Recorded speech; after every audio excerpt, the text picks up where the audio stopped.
ప్రభు అయిన యేసుక్రీస్తు ప్రభు యొక్క పరిశుద్ధ నామంలో కూడి వచ్చిన మీ అందరికీ మన రక్షకులను విమోచకుడైన యేసుక్రీస్తు ప్రభు యొక్క పరిశుద్ధ నామంలో మీ అందరికీ వందనాలు తెలియజేస్తున్నాను. సాయంకాల సమయంలో కొద్ది మాటలు దేవుని వాక్యాన్ని మనము ధ్యానం చేసుకుందాం. సరే, ఈరోజు ఒక చిన్న అంశాన్ని నేను మీకు చెప్పాలని చెప్పేసి అనుకుంటున్నాను. దేవుని వాక్యము దైవ ప్రేరేపితం. అంటే దేవుని వాక్యం అనేది మనుషులు వాళ్ళ యొక్క సొంత మాటల ద్వారా లేదంటే వాళ్ళ యొక్క సొంత ఆలోచనల ద్వారా రాసినటువంటి గ్రంథం కాదు. మనుషులందరూ పరిశుద్ధాత్మ వలన ప్రేరేపించబడినటువంటి వారే దేవుని మూలంగా పలికారని చెప్పేసి మనం మూలవాక్యం చదువుకున్నాము. 2 పేతురు అపోస్తలుడైనటువంటి పేతురు గారు రాసినటువంటి 2వ పత్రిక 1వ అధ్యాయం 21వ వచనం. 2 పేతురు పత్రిక, ఏలయనగా ప్రవచనం అనేది ఎప్పుడు మనుషుల ఇచ్చను బట్టి కలగలేదు.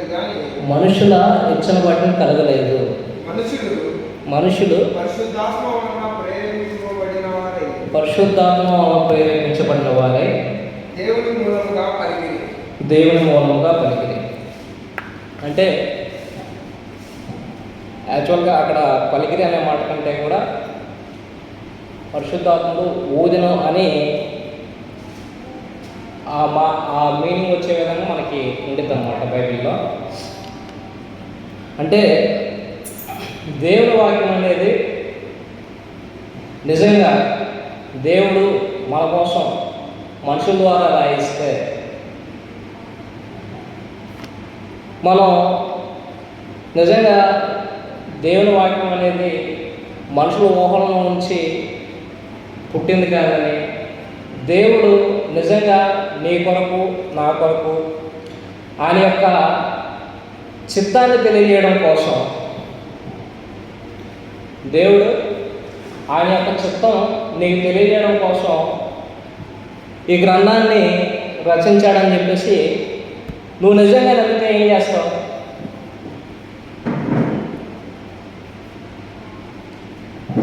నమ్మితే మనం ఏం చేస్తాము?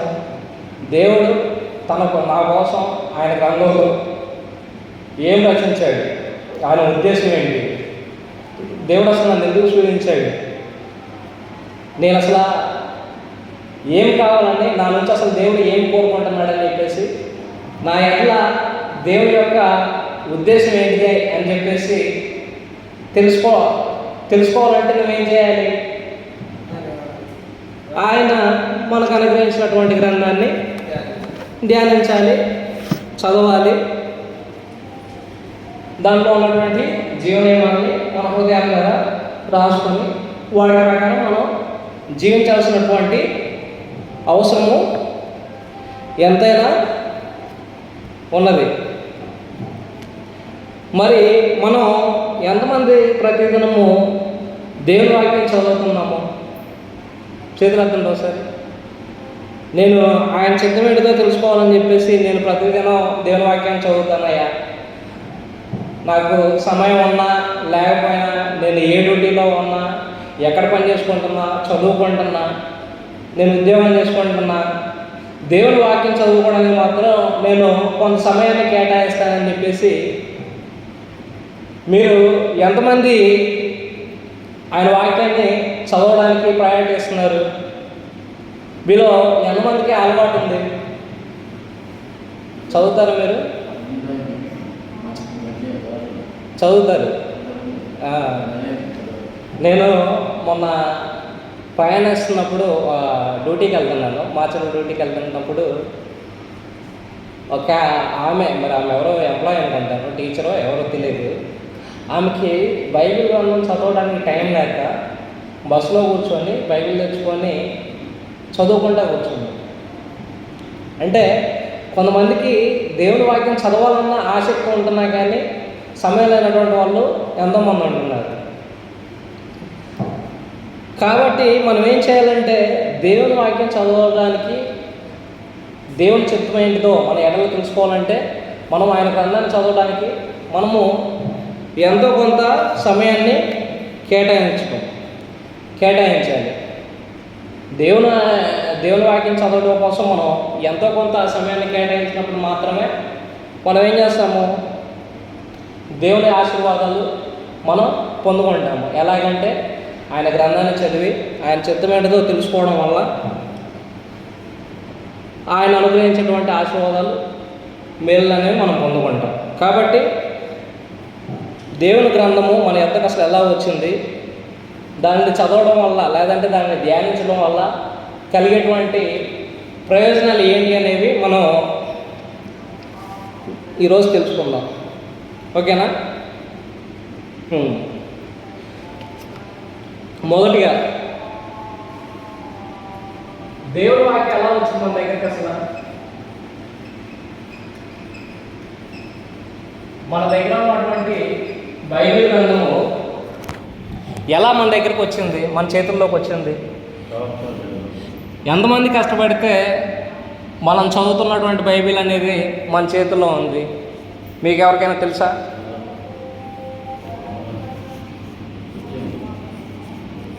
దేవుని వాక్యం ఎలా మన వద్దకు వచ్చింది? ఇంకా ప్రవక్తల ద్వారా, అపోస్తలుల ద్వారా మాత్రమేనా? చూడండి, ఒక వచనం చదువుకుందాం. చేయండి. హెబ్రీయులకు రాసినటువంటి పత్రిక 1వ అధ్యాయము 1వ వచనము చదువుతున్నాం. పూర్వకాలం మందు నానా సమయంలోనూ నానా విధములుగాను ప్రవక్తల ద్వారా మన పితరులతో మాట్లాడిన దేవుడు ఈ దినముల అంతమందు కుమారుడి ద్వారా మనతో మాట్లాడిన. చాలు. పూర్వకాలం ముందు దేవుడు ఎవరెవరితో మాట్లాడాడంట? పూర్వకాలం మందు నానా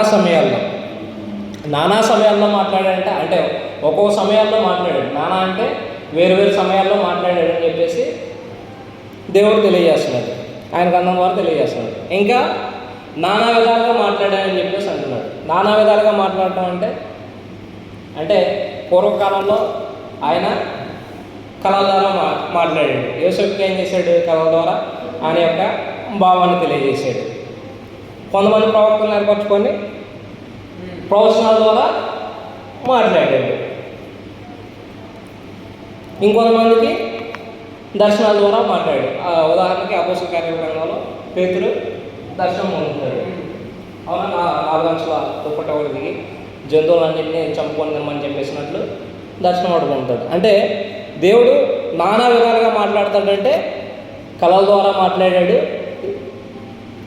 ప్రవచనాల ద్వారా మాట్లాడాడు, దర్శనాల ద్వారా మాట్లాడాడు. తర్వాత నానా సమయాల్లో మాట్లాడాడు అని చెప్పేసి అంటున్నాడు. నానా సమయాల్లో మాట్లాడడం అంటే వేరు సమయాల్లో మాట్లాడాడు. చూద్దామండి. నానా సమయాలు అంటే ఏ సమయాల గురించి చెప్తున్నాడు? Very good. పితరుల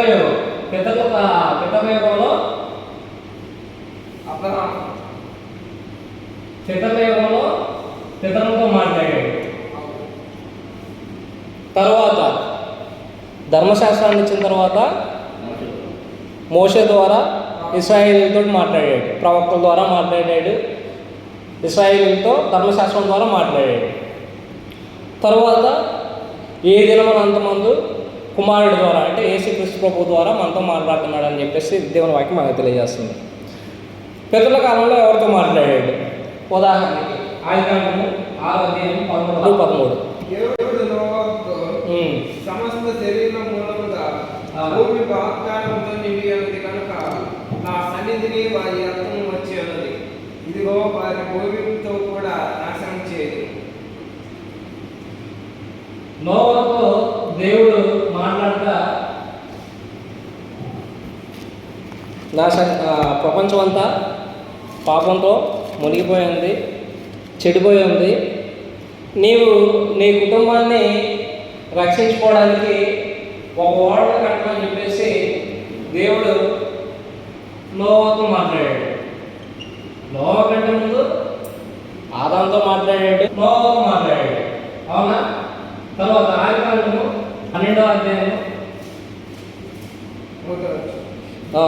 యెహోవా నీవు లేచి నీ దేశం నుండి, నీ బంధువుల యొక్క నుండి, నీ తండ్రి ఇంటి నుండి బయలుదేరి నేను నీకు చూపించే దేశంలోకి వెళ్ళుము. నిన్ను గొప్ప జనముగా చేసి నిన్ను ఆశీర్వదించి నీ నామమును గొప్ప చేయుదును.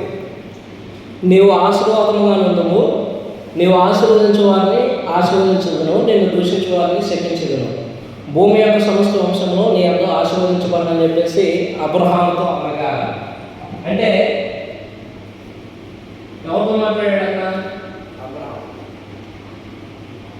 అబ్రహాముతో మాట్లాడాడు.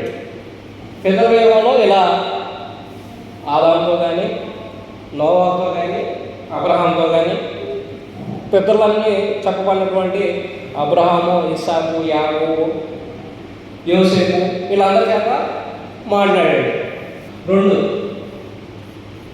ధర్మశాస్త్ర యుగంలో ఎలా మాట్లాడాడు? ధర్మశాస్త్ర యుగంలో చూడండి.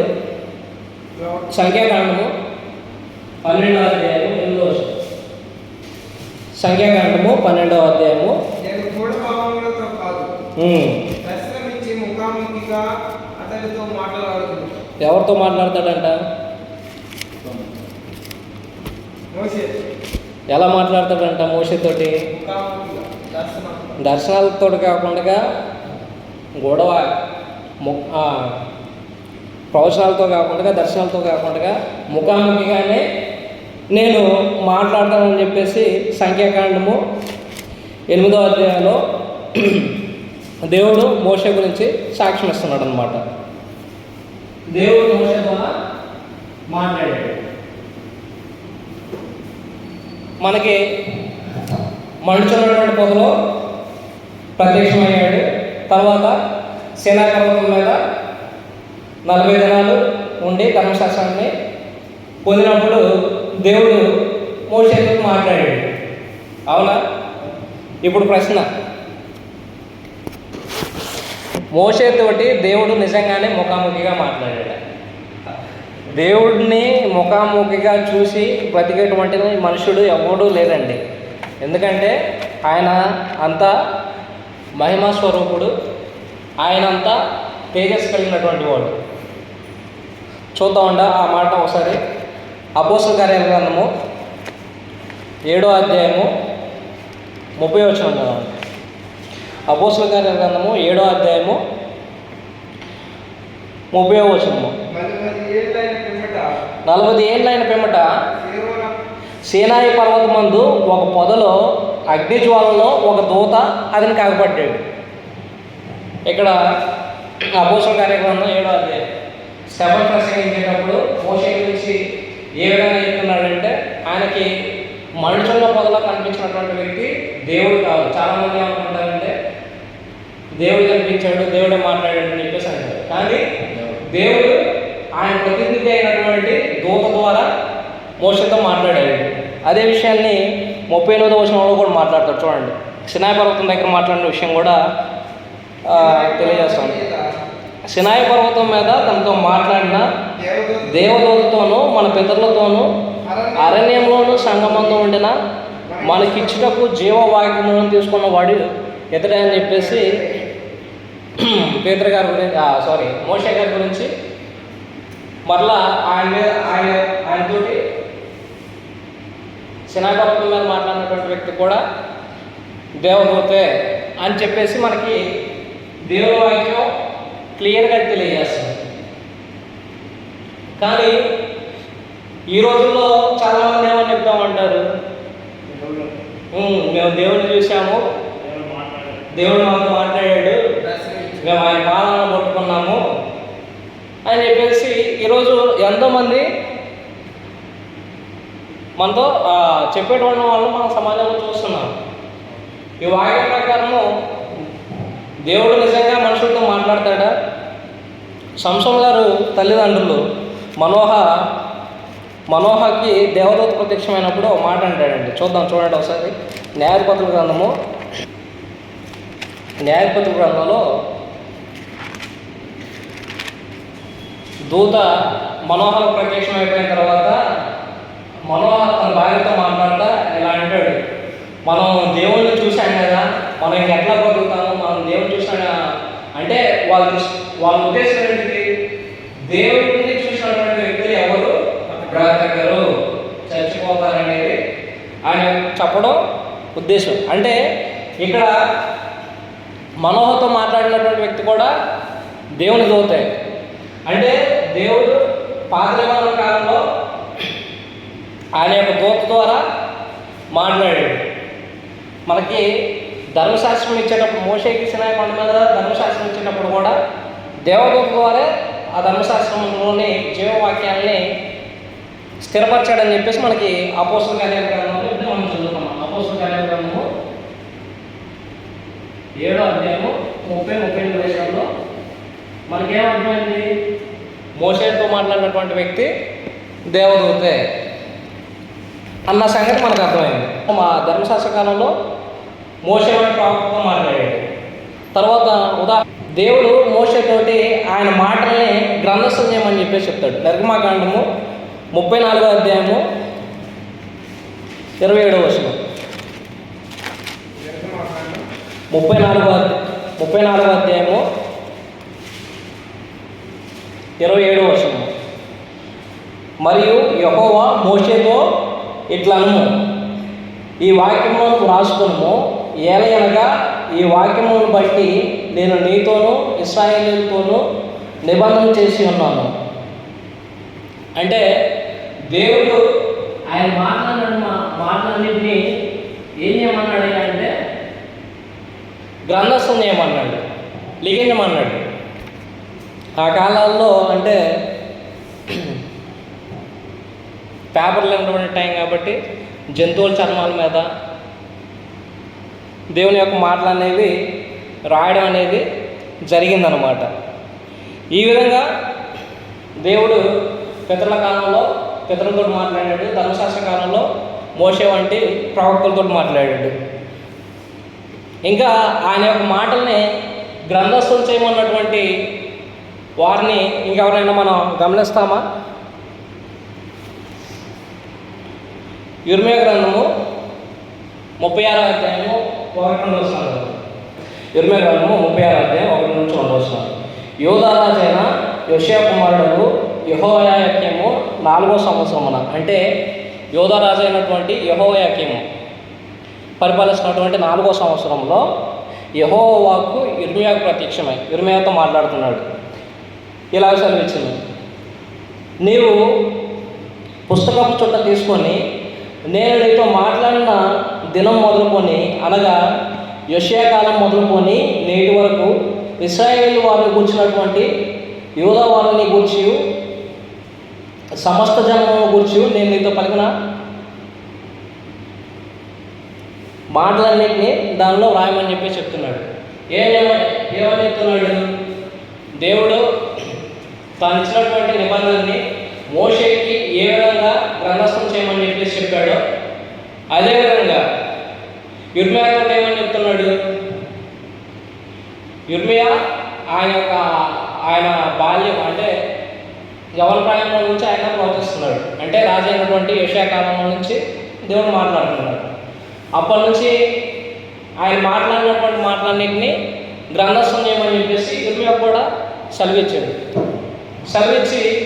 ఈ మాటలన్నింటినీ తీసుకెళ్ళి రాజుకు వినిపించమని చెప్పినప్పుడు ఆ రాజు ఏం చేస్తాడంటే ఆ గ్రంథాన్ని తగలబెడతాడు. చూడండి అదే అధ్యాయము 23వ వచనంలో చూడండి. యెహూది 3-4 పూటలు చదివిన తర్వాత, అంటే 3-4 పేజీలు చదివిన తర్వాత రాజు చాకుతో దాన్ని కోసి కుంపటిలో వేయగా ఆ కుంపటిలో ఉన్నటువంటి అగ్ని చేత అది బొత్తిగా కాలిపోయాడు.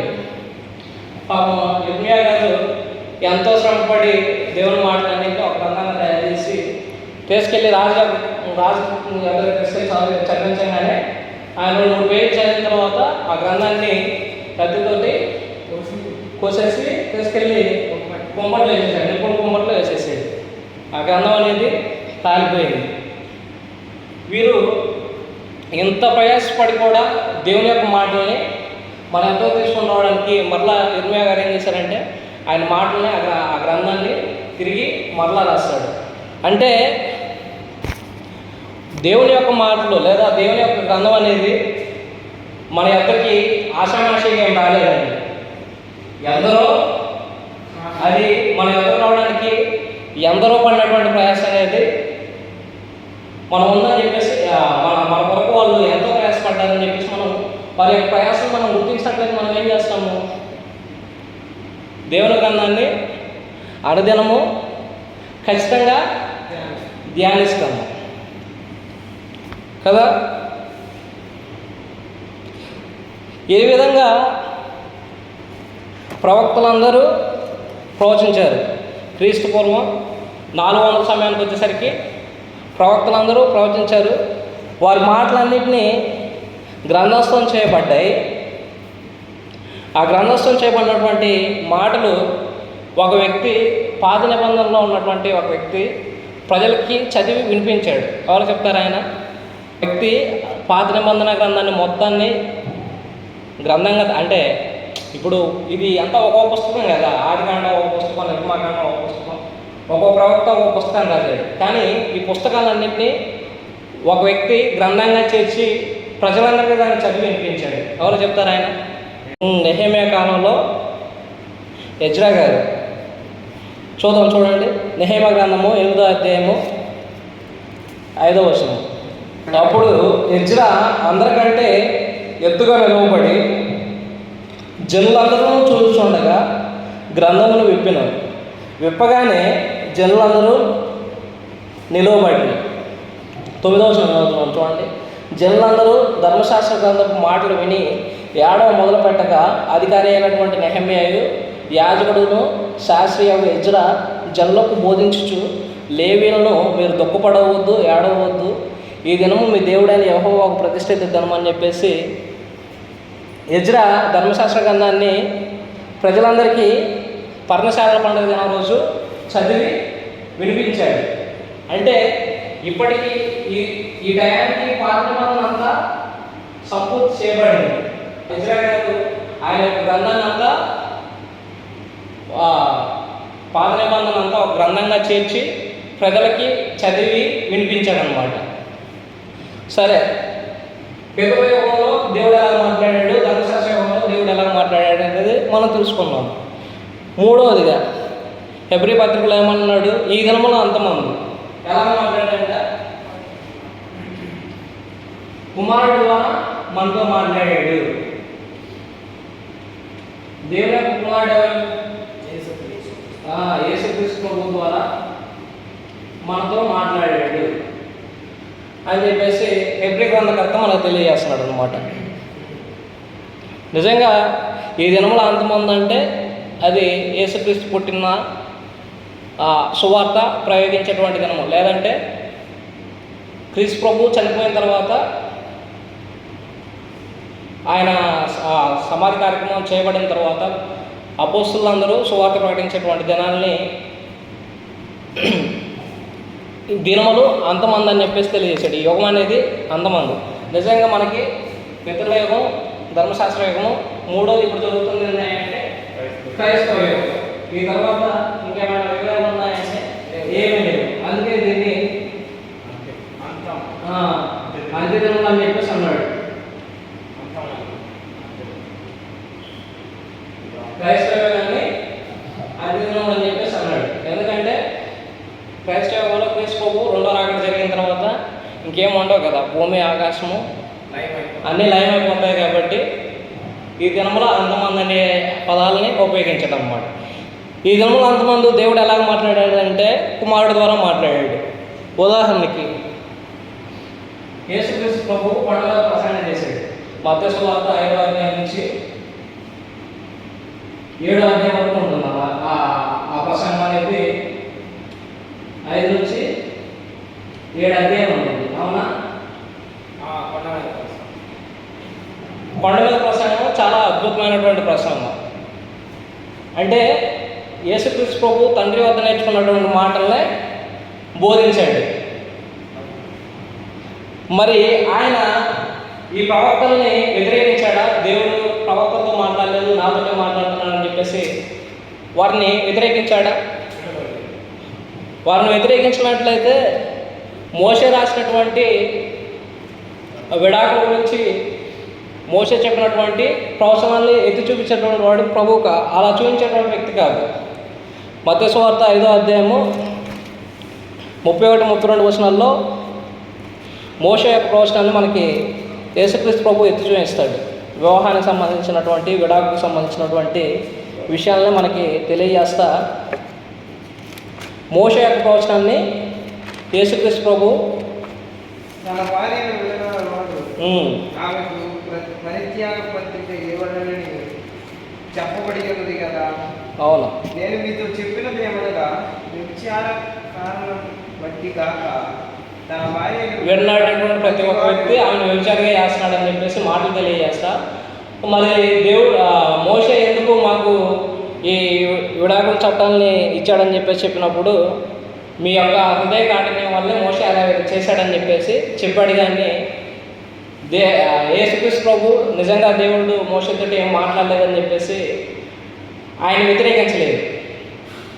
ఇంకోటి ఆయన యొక్క రాకడ దినములు ఎలా ఉంటాయని చెప్పేసి మాట్లాడతా నోహ దినంలో ఎలా జరిగాయో అలాగే ఉంటుందని చెప్పేసి చెప్తా. అంటే నోహ కాలంలో నోహను కూడా ఆయన వ్యతిరేకించలేదు. అంటే ప్రవక్తలు మాట్లాడినటువంటి మాటలనే యేసుక్రీస్తు ప్రభు కూడా ఎత్తి చూపించాడు. అంటే యేసుక్రీస్తు ప్రభు పితరులు కానీ ధర్మశాస్త్రంలో మాట్లాడినటువంటి ప్రవక్తలకి వ్యతిరేకంగా చెప్పలేదు. అంటే వాళ్ళతో దేవుడు మాట్లాడాడు అన్న సంగతిని ఆయన అంగీకరించాడు. అది మనం గుర్తించాలన్నమాట. కాబట్టి ఈ దినమున అంతమంది క్రీస్తు ప్రభు ద్వారా మనతో మాట్లాడుతున్నాడు. అవునా? ఏ విధంగా అంటే 2వ పేతురు పత్రిక 1వ అధ్యాయం 21వ వచనంలో ఇప్పుడే మనం చదువుకున్నాం. ఆయన మాట్లాడిన తర్వాత ఏం చేశారు శిష్యులు అంటే వీళ్ళకి గ్రంథస్థం చేశారు. మత్తయి సువార్త, మార్కు సువార్త, యోహాను సువార్త అయితేనేమి, పౌలు రాసినటువంటి పత్రిక అయితేనేమి ఇవన్నీ ఆయన శిష్యులు రాసినటువంటి గ్రంథాలే కాబట్టి గ్రంథస్థం అనేది చేయబడింది. ఆ గ్రంథస్థం చేయబడినటువంటి మాటలు వాళ్ళు ఏ విధంగా గ్రంథస్థం చేశారా అంటే పరిశుద్ధాత్మ వలన ప్రేరేపించబడినటువంటి వ్యక్తులయ్యి దేవుడే వారి చేత పలికించాడు, వారి చేత రాయించాడని చెప్పేసి మనకు తెలియజేస్తుంది. ప్రభువు బోధించినటువంటి సంగతులే పరిశుద్ధాత్ముడు కూడా వారికి బోధించారు. యోహాను సువార్త 14వ అధ్యాయము 26వ వచనంలో యేసు ప్రభు ఇలాగ అంటాడు అన్నమాట. సత్యస్వరూపేణ ఆత్మ వచ్చినప్పుడు నేను బోధించినటువంటి సంగతులే మీకు ఆయన బోధిస్తాడని చెప్పేసి తెలియజేశాడు. అంటే మనం వద్దకు వచ్చినటువంటి దేవుని గ్రంథం మొదటిగా ఎలా వచ్చిందంటే దేవుడు మాటలు మొదటిగా పెదవులతోటి ప్రవక్తలతోటి మాట్లాడాడు, తర్వాత కుమారుడు ద్వారా మాట్లాడాడు, తర్వాత అపోస్తలులు పరిశుద్ధాత్మతో నింపబడినటువంటి వారే పరిశుద్ధాత్మ ద్వారా మనతో మాట్లాడాడు. కాబట్టి నిజంగా ఈ దేవుని గ్రంథం అనేది మనకి దేవుని దగ్గర నుంచే వచ్చిందని చెప్పేసి మనం గుర్తిస్తే మనం ఏం చేయాలి? ఆయన గ్రంథాన్ని అనుదినము చదవాలి, ధ్యానించాలి. అవునా? ఈ విధంగా బైబిల్ అనేది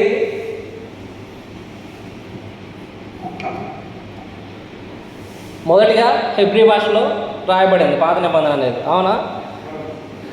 ఇలా ఈ ప్రవక్త రాసినటువంటి గ్రంథాలని ఒక గ్రంథంగా కూర్చున్నప్పుడు అది చరిత్ర కాలంలో మరుగైపోయిన తర్వాత 70 మంది కలిసి పాత నిబంధన గ్రంథాన్ని రచించారు హెబ్రీ భాషలో. దాన్ని సెప్టుజింట్ అని చెప్పేసి పిలిచాడనమాట. కొత్త నిబంధన గ్రీకు భాషలో 8 మంది చేత వ్రాయబడింది. గ్రీకు నుంచి కొత్త నిబంధన లాటిన్ భాషలోకి అనువదించబడింది. దాన్ని వల్గేట్ బైబిల్ అని అంటారు. దాన్ని జెరోమ్ అనే ఆయన అనువాదం చేశాడు.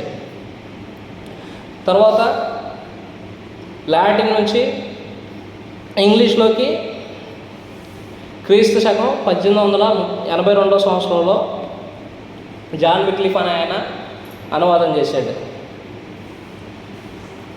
1456లో జాన్ గుటెన్బర్గ్ అనే ఆయన అక్షరాలను కనుగొన్నప్పుడు మొట్టమొదటిసారిగా రచించినటువంటి గ్రంథం ఎందుకంటే బైబిల్ కదా. ఈ విధంగా ఇంగ్లీష్ భాషలో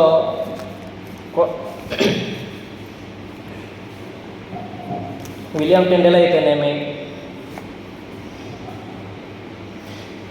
మైకల్ కోవర్ట్ డెల్ అయితేనేమి, ఇలాగ చాలామంది ఆయన యొక్క గ్రంథాన్ని మనకి అందించడానికి ఎంతోమంది ప్రయాసపడ్డారు. ఈ విలియం టెండెల్ అయితే ఇంగ్లాండ్ రాజు యొక్క చేతుల్లో కాల్చబడతాడండి. బైబిల్ గ్రంథం అచ్చు వేసి దాన్ని ఇంగ్లాండ్ గ్రంథంలో తీసుకొచ్చినందుకు ఆ గ్రంథాన్ని తగలబెట్టడమే కాకుండా ఆయన్ని నిలువునా కాల్చి చంపేస్తారు అనమాట. ఎందుకంటే అప్పుడు ఇంగ్లాండ్ రాజు పోపుల ఆధీనంలో ఉంటాడు కాబట్టి. చరిత్రలో చూసినట్లయితే ఇలాంటి సంఘటనలు ఎన్నో జరిగాయి. ఈ విధంగా మనకి దేవుడు ఆయన యొక్క ఉద్దేశాన్ని తన గ్రంథం ద్వారా మన వరకు తీసుకొని వచ్చాడు.